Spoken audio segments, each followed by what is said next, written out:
Hello everyone and welcome back to the Cyclocross Social Podcast. Today we're here to discuss the first road races of the season and I'm here to do that with Twan.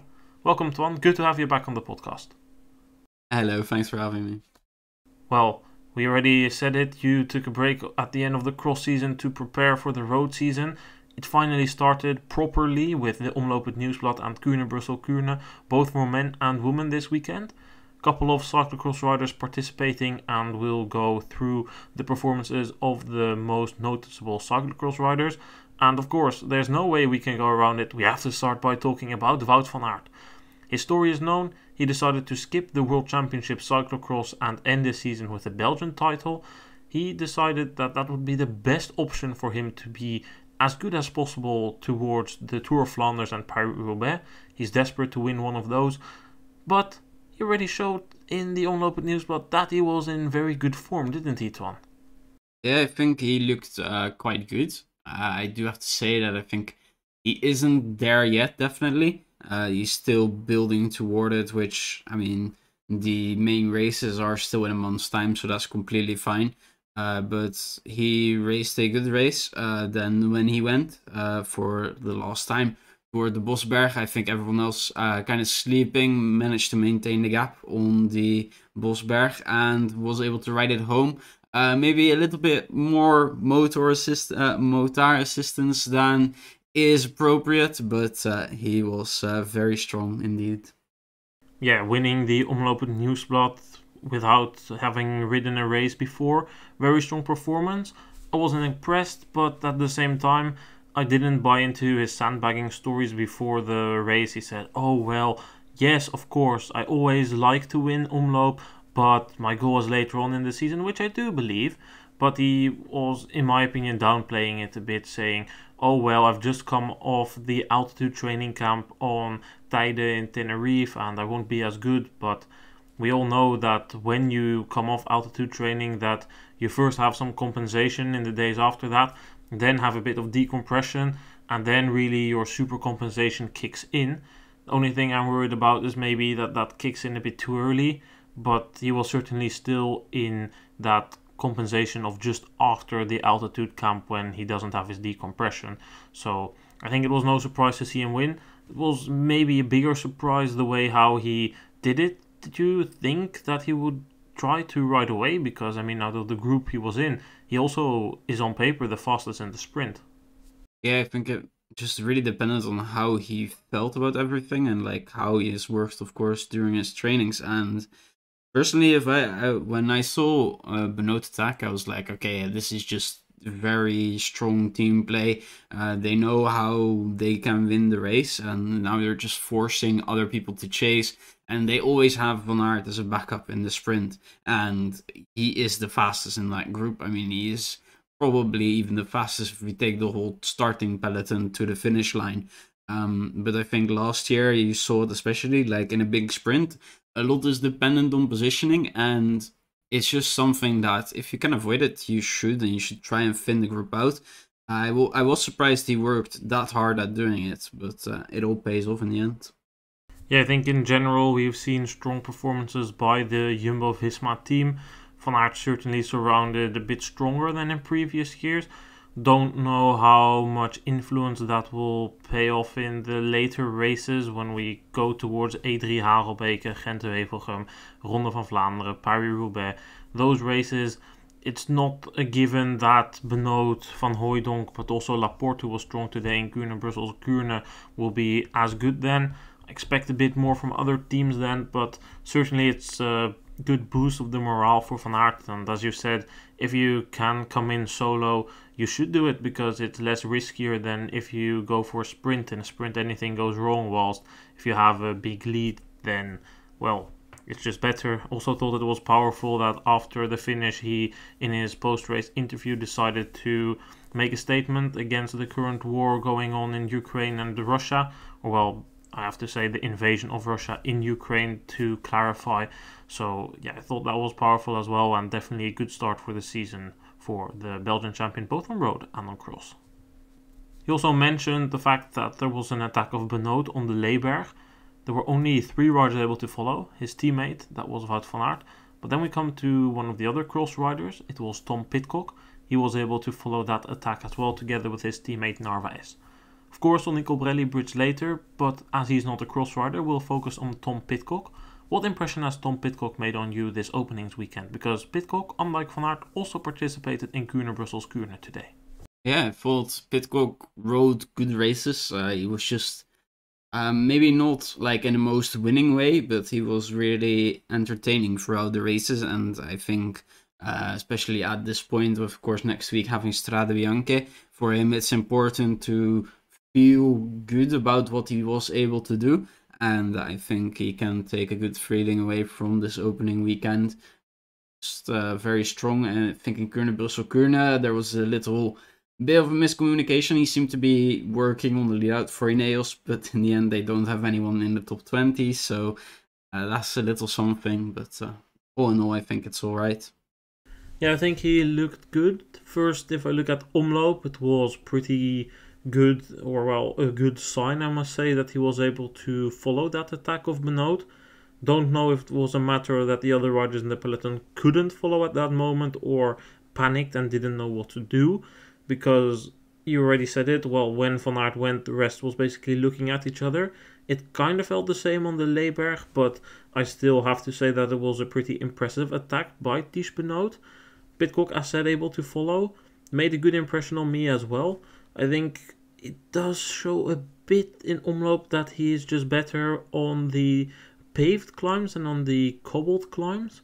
It looks to me that he's maybe a bit too light, lacks a bit of body. Of course, that can still come in future years. Don't expect it to happen within a month.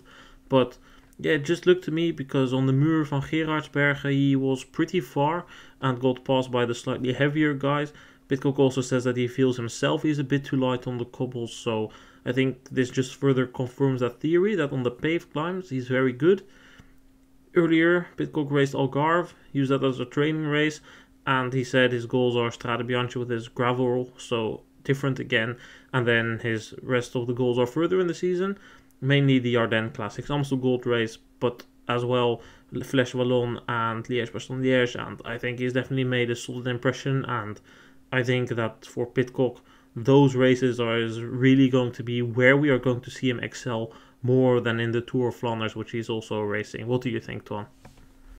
Yeah, I think for Strade Bianche, Liège-Bastogne-Liège and La Flèche Wallonne, you write them down as like one of the maybe top 3 favorites. For Strade Bianche, certainly for me, it'll be the main favorite.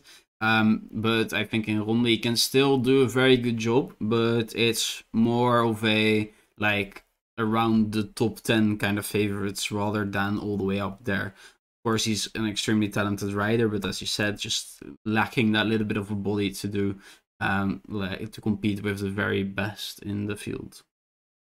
Whilst we're talking about Pidcock, I think it's also important to note that he was surrounded by a pretty strong team. I mean, Magnus Sheffield was around quite long, Ethan Hayter, but probably the most impressive to me was Ben Turner together with Narvaez. But we'll focus on Ben Turner first. Turner, in my opinion, is very underrated, because throughout the winter I've seen a lot of stories that said, oh, Turner is only in Ineos because he's a friend of Pidcock and Pidcock doesn't want to do cross alone. But he's really proven that he's worth of that spot in the Ineos selection, in my opinion, because with, I think, 20Ks to go, he was still hanging around in omloop, and when the group was 40 men, he was still pacing in Kuurne. So, yeah, I think Turner really proving what he's worth, and hopefully this will also put an end to those stories that he's only in Ineos because he's a friend of Pidcock. Yeah, I really liked seeing Ben Turner, how he was able to perform during this weekend. Able to put in some solid shifts to help the team out. Also earlier in the season in Andalusia, I was able to grab a 4th place from a breakaway, or no, actually not a breakaway, the day that Magnus Sheffield won, in Andalusia, and yeah, just a very solid rider, a good one to have on the team. And if it makes Pidcock happier, like having a friend there, of course it's a big bonus as well, but he is certainly there on merit. For now, we don't have any confirmation if Ben Turner will also be riding Strade Bianche, but if he does, I think he could genuinely have a shot at ending in the back end of the top 10, because he seems to be better on the climbs as well, not necessarily on the pure cobblestones. So yeah, definitely interesting to see. Somebody also has a fairly decent technique and feeling on the bike. So definitely looking forward to that. No confirmation on that, but in Strade will also need to work for Pidcock, of course. You already said it, Twan. Pidcock, your favorite there, but I don't necessarily disagree. But I think that he will have fierce opposition from Alaphilippe and Pogacar and Strade Bianchi, but currently they also forecast rain, so if it's rainy, I think that could benefit Pidcock in the slightly slippier conditions on the gravel sections, which then could eventually make me reconsider and think that Pidcock is the rider to beat. But personally, I expect that he will face opposition and it won't be easy to win, because yeah, Alaphilippe and Pogacar have impressed me as well in other races. Yeah, I definitely agree that it's not like a foregone conclusion that he's going to win. I mean, it's Strade Bianchi. A lot can happen. But like when I'll be like doing my fantasy games, I'll definitely be fitting him in. Although I think Alaphilippe and Pogacar will indeed give him a good fight. Yeah, that's basically what I agree with. That's also my thought on it. For my fantasy games and predictions, I will also be probably putting Pidcock. Maybe I'm a bit biased as well, but I do expect a nice battle, as I said, with Alaphilippe and Pogacar, and without a doubt there will be other riders that will be mixing it up there as well. Unfortunately, no Wout van Aert, but who will be there? Gianni Vermeersch. Vermeersch has been racing in the UAE Tour. Shame to see him miss out on the opening weekend, but him racing in the UAE Tour, has that left any conclusions for you to draw upon his form level? I hadn't seen too much of him. I assume he was working in a sprint train for Philipsen, and well, we could see how well he was able to do there. Yeah, I think it's very unfortunate he missed out on the opening weekend. I don't quite understand that decision. Maybe it was just to get him going in that sprint train. Yeah, all in all, we'll see. Hopefully he is able to ride a good Strade Bianchi. I think it's a parcours that suits him as well. Hopefully there is something to see there.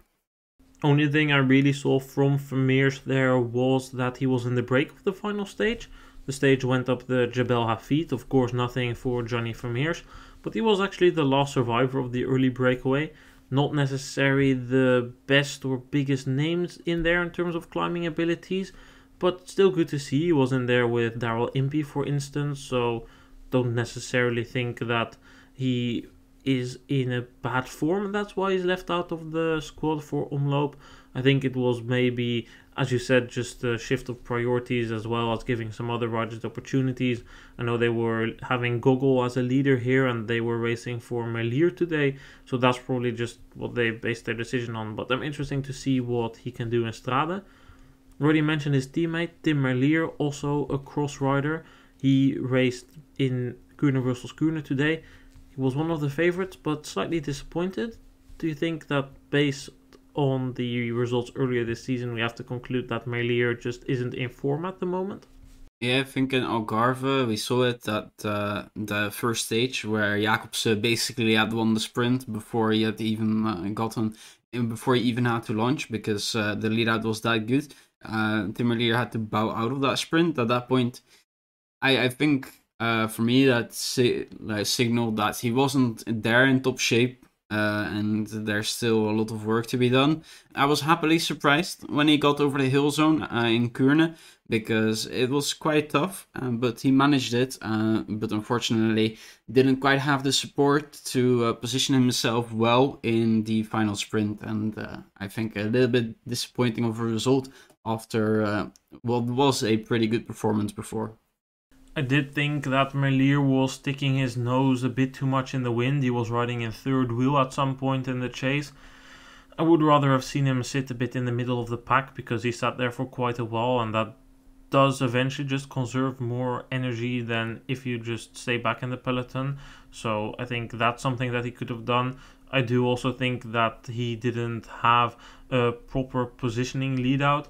I think it was Fabio van der Bosse who was trying to position him, but Van der Bosse is a young guy, he doesn't have the experience, and you could see that because Van der Bosse was trying to move through gaps that were already closing, so that means that there's no way Merlier could have squeezed through. Merlier needing to sprint back to the wheel a couple of times. So I think just not fortunate, as well combined with the fact that his form probably just isn't yet completely there. Is that a disaster? No, in my opinion, not. There's still time. And for riders like Merlier, I mean, I think there still hasn't been made a decision in terms of which sprinter does which Grand Tour. We know that there's also Philipsen on the team of Alpecin Phoenix, so it's a bit unsure what Merlier will be doing. Will he be doing the Giro again? Will he do the Giro Tour combi again? It's a bit unknown, but we do know that he's trying to peak towards Gent-Wevelgem and the Scheldeprijs this year, as well as the Brugge de Panne Classic. So that's kind of what to expect for Merlier, but I'm confident that eventually the wins will come for him. It wasn't only the opening weekend for the men's side of the peloton, the women's side of the peloton also had their opening weekend. They raced Omloop het Nieuwsblad yesterday and Omloop van het Haagland today. A couple of cross riders had raced some races before, but some of them started their season here, and there was really one that impressed us, Twan.